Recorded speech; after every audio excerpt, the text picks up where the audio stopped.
All right, in this Meet the Artist presentation, we're going to take a look at the artwork of a photographer named Lee Friedlander. Lee Friedlander was born in 1934, and he's still living to this day.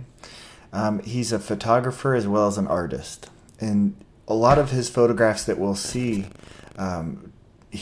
Lee Friedlander took them in the 1960s and 70s. And most of the time it's what we'd call street photography. So somewhat like Henri Cartier-Bresson that we saw last time. But as you will see, Lee Friedlander is he has a whole different take on the idea of street photography. A lot of times, as you'll see, he photographs just storefronts and reflections off windows and sort of the structures and the architectures of fences and street signs and so on. So it's a little bit abstract, but if you open your mind to it, I think you'll find it interesting. So the first photograph here is actually a self-portrait by Friedlander, and I think it's pretty funny, actually. I don't know what you think about it, but he took this just obviously holding his camera out and snapping a photograph of himself. So this is I guess it's a selfie, but it's humorous because it kind of, there's a branch in his face, so it's you think what you want of it, but I think it's kind of clever in a way. Like it maybe calls into question sort of the whole idea of taking a picture of yourself. And the next one too, this next photograph, the expression on his face is again pretty, in my mind, pretty humorous. That there's like a beautiful background and then this man who looks like irritated or just deflated or something, not even cracking a smile. There's something to it. It works on a level that I can't really describe, but these first two are just to kind of get you to see who he was. What I consider his more substantial work would be starting with the next image. So in this third image, we see what do we see? Some storefronts, two poles, a statue, and some people just walking down a sidewalk. And this is kind of a typical Friedlander image. It's just the everyday. It's the normal everyday world that we live in. And he's just trying to capture it with, I believe, without sort of trying to frame it like making it more perfect than it is. This is the world as it really is. I mean, more so than a lot of photography would suggest. So,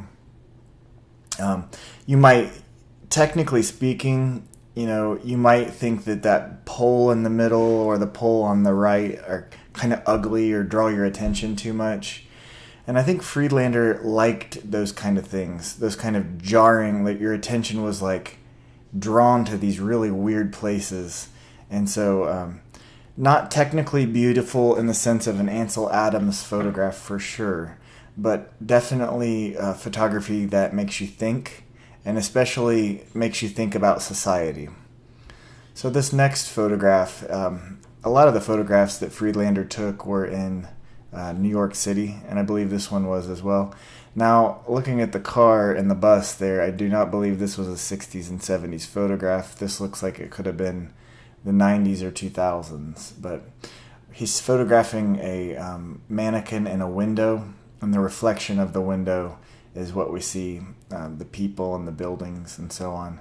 So again, it's just a moment of daily life in a big city, these moments that sort of fill up our lives and we pass by all the time, and stopping just to look at them, sort of pausing to really not necessarily appreciate their beauty, because I don't want to say necessarily that that's what he was trying to do, or that even that this is beautiful, but stopping to see the kind of hidden reality in these everyday events is what Friedlander is looking for.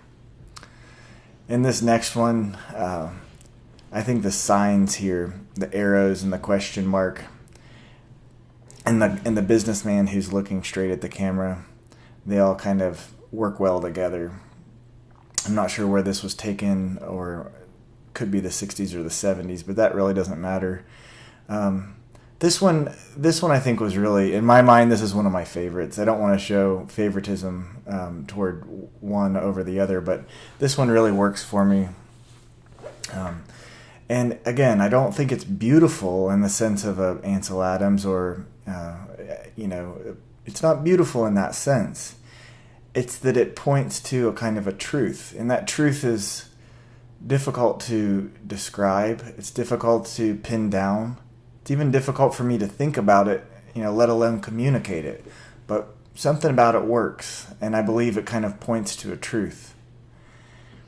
This next one, a little more simple, but it's just looking down the street, and he seems to be very fond of signs of any kind. So just this letter hanging off of a sign here, and then a street going into the distance.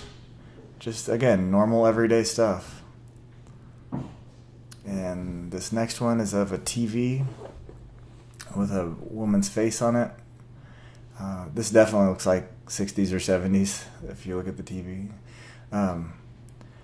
This is, again, a photograph that has to be understood as a kind of statement about society. All of his photographs are, in a way, statements about society. It's, what is it that he's exactly saying? I don't know. But you can kind of get a glimpse of it. That, this is modern life. We are creatures who look at screens. And that's true to this day. It's even more true now than ever. But this is just, if you want to take a picture of something that's relevant to us, what better than a television screen?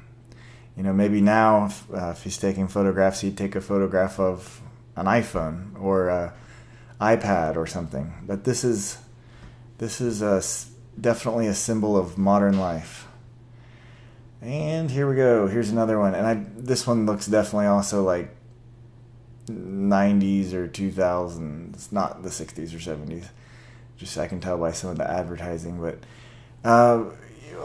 just look at this and think of how it makes you feel. Is this like a calm feeling image? Notice, to answer that question myself, no, it's not. It's like a super cluttered, ugly, kind of, bland. It's the way that he edited this photograph, he toned down the contrast a lot. So if you've played around with the contrast sliders on your iPhone, remember if you go into, light, you go into the light settings and then you can adjust for the contrast in black and white. And he didn't, this photograph isn't like popping. The blacks aren't very like black. There's just dark gray at best. So it's just sort of a bland, and the advertisements are just annoying all over the place. And in the very center of the image is this like majestic statue. And it's like sort of surrounded by this like obscene nonsense. It's like maybe the collision of two cultures, or maybe two eras or something. But again, I think it says something about the world that we live in. This is what we put up as a society. And I don't know exactly what he's trying to say with this, but it's definitely not pretty in a traditional sense. All right, the next one. This kind of segues into a little bit different of a take. Friedlander was interested in musicians as well, and he took portraits of a lot of famous musicians, especially jazz. He seemed to be really interested in jazz and sort of capturing the great personalities that played jazz music. So this is just a segue into it. It's one of these musicians here look like they're playing, well, it might be like marching band music, maybe jazz, but just another street photograph as a transition into jazz. Now this next one here is a photograph of one of my favorite, maybe actually I would say my favorite jazz musician. This is John Coltrane. And the photograph, of course, what's different about it is it's not in black and white. This is in color, and I believe he probably had a deal with the record company or something. Otherwise, he seems to have preferred shooting in black and white. But maybe the nature of the job that he was doing, the people asked for color photographs, maybe for a record label or something. But this photograph of Coltrane really, I love that Coltrane's got his eyes closed, and it's like look at the effect of being below Coltrane. You know, you're looking up at him. And if I'm not mistaken, this is actually on Coltrane's album title. Let me look it up real quick. I think it's on Giant Steps. If you haven't heard that, I don't know if you like jazz music, but Giant Steps is this is or at least came from the, let me see this. Okay, no, it's a slightly different angle than the one on the cover of Coltrane's album called Giant Steps, but nonetheless, it's from like the same, like he was snapping maybe like, I don't know, 10 photographs, and it was one of that batch that made it to the cover of Giant Steps. So yeah, it was for a record cover there. But look at the effect of being below the subject. You're looking up at him, and he seems kind of like a titan or sort of a, I don't know. He just seems, well, the album's called Giant Steps, and it makes it, looking up at him makes him feel like a colossal, sort of like very powerful. So that's the effect of looking up at something. Just keep that in mind. Now here's a great photograph of one of my other favorite, and I think it might be a tie between who's my favorite jazz musician. Here's Miles Davis. And just look at his eyes. I mean, Miles had a lot of experience, you know, and those eyes sort of just tell you something. Like he's telling you something right now just by looking at you. And I just like this photograph a lot because of that. It just like there's a mood to it. You know, Miles definitely just sort of exuded a vibe, and this photograph captured it pretty well. So Friedlander was pretty good at capturing the vibe of these musicians. So he captured the vibe of the streets and the vibe of the musicians. So, well, that's all. And his other photographs are great too, but these are just an introduction of a few of them. I hope you enjoyed.